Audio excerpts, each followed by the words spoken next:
Good morning everyone from beautiful Salento. मैं अभी Colombia के किंडू स्टेट में एक सालेंटो करके एक गांव है छोटा सा, वहाँ पे हूँ। गांव की पॉपुलेशन है तकरीबन 7,000। ये कोलंबिया की कैपिटल सिटी बोगोता से है तकरीबन 300 किलोमीटर दूर। मैं यहाँ पे क्यों हूँ? क्योंकि ये जो गांव है उसके आसपास का इलाका है वो अपने कॉफ़ी फार्म्स के लिए बहुत ज़्यादा फेमस है। दुनिया की one of the best coffee है जो यहाँ के आसपास के इलाकों में होती है। तो मैं आज वही एक कॉफ़ी फार्म विजिट करने वाला हूँ और आपको भी साथ में ले चलूँगा। So let's get started.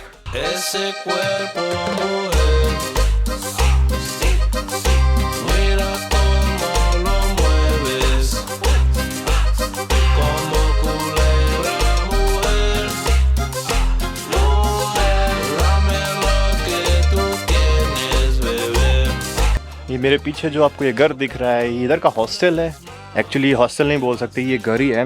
एक अंकल और आंटी है, वो तकरीबन 60-65 साल के होंगे, वही उसको मैनेज करते हैं। सबसे सस्ता अकोमोडेशन ऑप्शन यहाँ पे यही अवेलेबल था। तकरीबन एक नाइट की कॉस्ट थी 600 रुपये, इसलिए मैंने फटाक से 4 नाइट के लिए बुक कर लिया। तो काफ़ी अच्छा है, गाँव के जैसा लग रहा है। ये मेरे पीछे आप देख सकते हो विंटेज कार है, उसके पीछे एक मॉडर्न SUV भी है।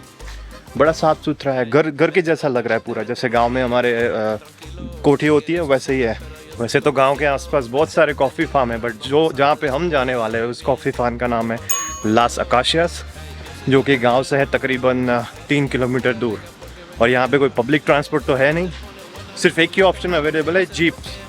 जी हाँ, जीप होती है, वही ऐसे शटल लोग यूज़ करते हैं, जैसे हमारे वहाँ रिक्शा यूज़ करते हैं, यहाँ पे जीप यूज़ करते हैं। और वहाँ पे जाने की तकरीबन कॉस्ट है, जैसा मुझे बताया गया है, तकरीबन 60-70 रुपये।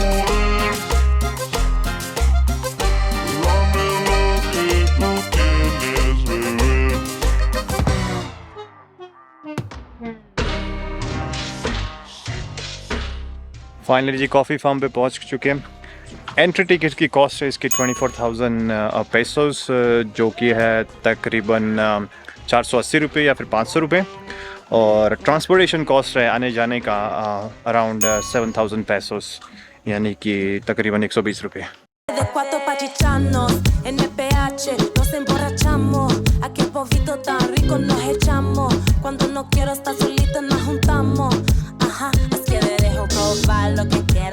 Solo por una noche, lo que sea.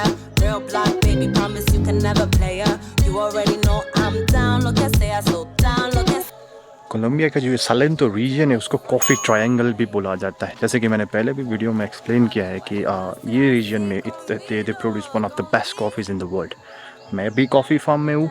Colombia में 10 लाख से भी ज़्यादा कॉफ़ी फार्म्स हैं, यानी कि आप इमेजिन कीजिए। और most of the coffee farms वो एक फैमिली बिजनेस की तरह है। जैसे कि हमारे वहाँ खेत होते हैं वैसे ये लोग रन करते हैं। कॉफ़ी कई तरह की होती है, बट उसमें सबसे बेस्ट मानी जाती है अरेबिका कॉफ़ी। अरेबिका कॉफ़ी की ख़ास बात ये है कि जब ये राइप हो जाती है, यानी कि पक जाती है, तो उसका कलर ग्रीन से रेड हो जाता है और उसको आपको 4 दिन में हैंड पिक करके निकालना पड़ता है, वरना वो ख़राब हो जाती है। इसलिए वो सबसे ज़्यादा महंगी है। और इसका दूसरा रीज़न ये भी है कि उसका टेस्ट सबसे ज़्यादा अच्छा है। और मुझे ये सब एक्सप्लेन करने के लिए मेरे साथ है अलवारो, जो कि इस कॉफ़ी फार्म में एज अ टूर गाइड यानी कि काम करते हैं। मैं उनसे भी आपको मिलवाऊँगा। This is more than 300 years producing coffee. Do you know about these Arabic and Robusta species coffee? No. You hear about that? No. No. Okay, let's talk about that. The Arabica species is a type of coffee. They're going to be possess a flavor. It's a combination. You're going to feel bitter taste, citrus taste, and sweet taste at the same time. Normally, this coffee to produce less amount of caffeine, so your coffee taste must be something like dedicated or smooth taste. Póngame de 4 pa' chicharnos. En el PH nos emborrachamos. Aquel polvito tan rico nos echamos. Cuando no quiero estar solita. Coffee plant में एक plant पे fruits आने में तकरीबन 2 साल का समय लगता है। यानी कि जब पहली बार उसको प्लांट करते हैं और पहली बार जब हम फ्रूट निकालते हैं उसमें तकरीबन 2 साल का टाइम होता है। इस फार्म में तकरीबन तकरीबन 10,000 से भी ज़्यादा कॉफ़ी प्लांट्स आप मेरे पीछे देख सकते हो। और कॉफ़ी प्लांट्स की एक ख़ास बात ये है कि आप उसके साथ कई और प्लांट्स भी उगा सकते हो, जैसे कि कॉफ़ी प्लांट के बाजू में इनके पास एक लेमन का ट्री है और ब्लूबेरीज भी है। ये किसी और प्लांटेशन के लिए पॉसिबल नहीं है, बट कॉफ़ी प्लांट्स एक अनोखे प्लांट्स है, उनके साथ आप कई और चीज़ें भी उगा सकते हो।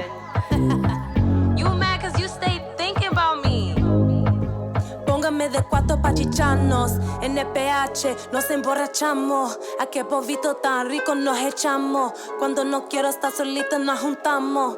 Ajá, es que te dejo probar lo que quieras. Solo por una noche, lo que sea. Real block, baby, promise you can never play her. You already know I'm down, lo que sea, so down, lo que sea.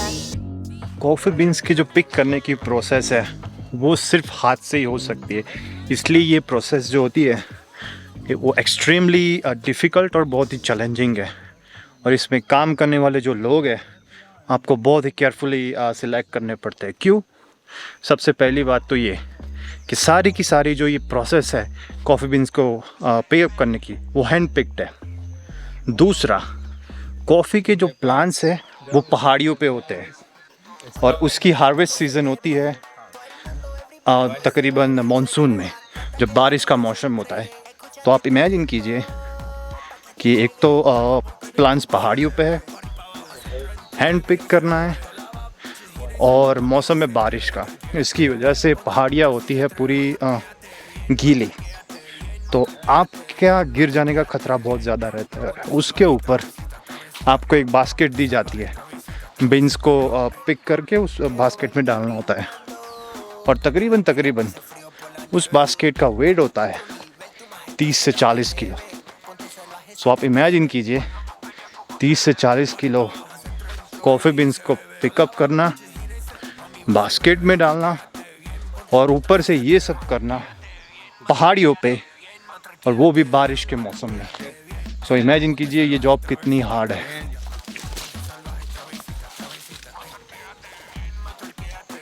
So look for the red ones.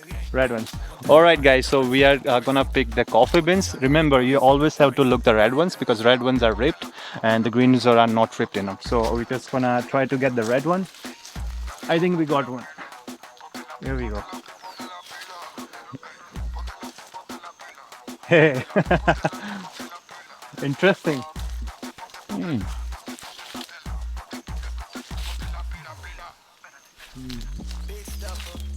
Oh, most of them are greens right now. Yeah, so maybe behind the leaf like this one.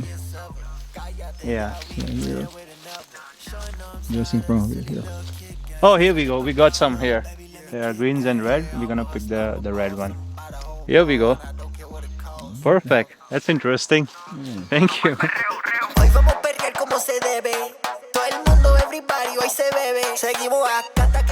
Coffee का जो business है, जो coffee farming का, वो ऐसा business है कि बहुत ही अनप्रेडिक्टेबल है।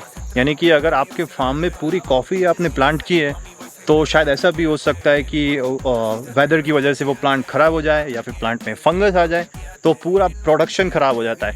इसलिए जो कॉफ़ी के फार्म्स होते हैं उसमें कई और तरह के प्रोडक्ट्स भी होते हैं, जैसे कि इस फार्म में मेरे पीछे जो आपको ये दिख रहा है ये नींबू यानी कि लेमन का ट्री है। कॉफ़ी के फार्मर्स यूजुअली कॉफ़ी प्लांट के साथ साथ नींबू के प्लांट, बनानास, ब्लैकबेरी, फ्लावर्स, ये सारी चीज़ें भी प्लांट करते हैं ताकि वो उसमें से प्रॉफिट अर्न कर सके। जस्ट इन केस अगर कॉफ़ी के प्लांट्स ख़राब हो गए वेदर या फंगस की वजह से तो farmers can make money by selling those crops as well. मुझे अभी भी पता चला है कि इस फार्म में मेरे साथ फार्म का ओनर है, उन्होंने बोला कि इस साल पूरे 60% कॉफ़ी प्लांट उनके ख़राब हो गए because of the weather and fungus. तो आप इमेजिन कीजिए।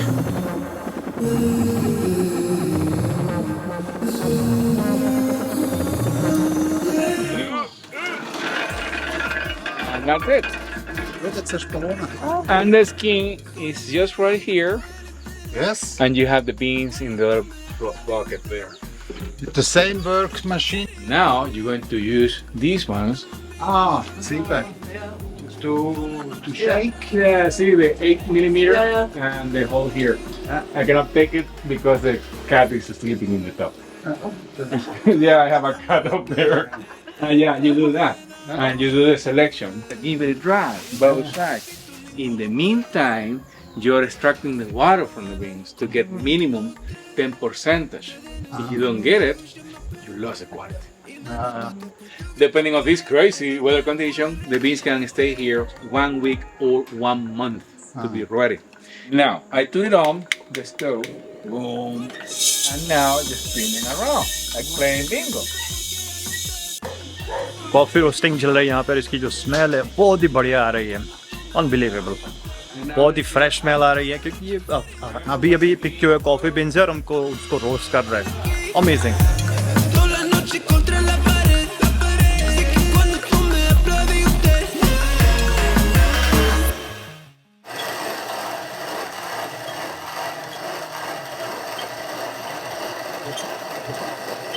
तो हमारे पास है अभी फार्म की लोकल कॉफ़ी, मैं एस्प्रेसो ट्राई करने वाला हूँ।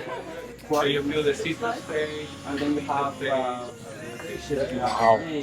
the combination. टेस्ट बहुत ही ज़्यादा फ्रेश है। Wow, really good, I like it. Porque hay un TED, soy el rey todo el internet. Cuando tú me hablas de usted, toda la noche perdida por mí. Esta mami yo le doy la key, toda la noche contra la pared. Así que cuando tú तो दोस्तों ये थी हमारी coffee farm की tour. Hopefully आपने उतना enjoy किया होगा जितना मैंने किया।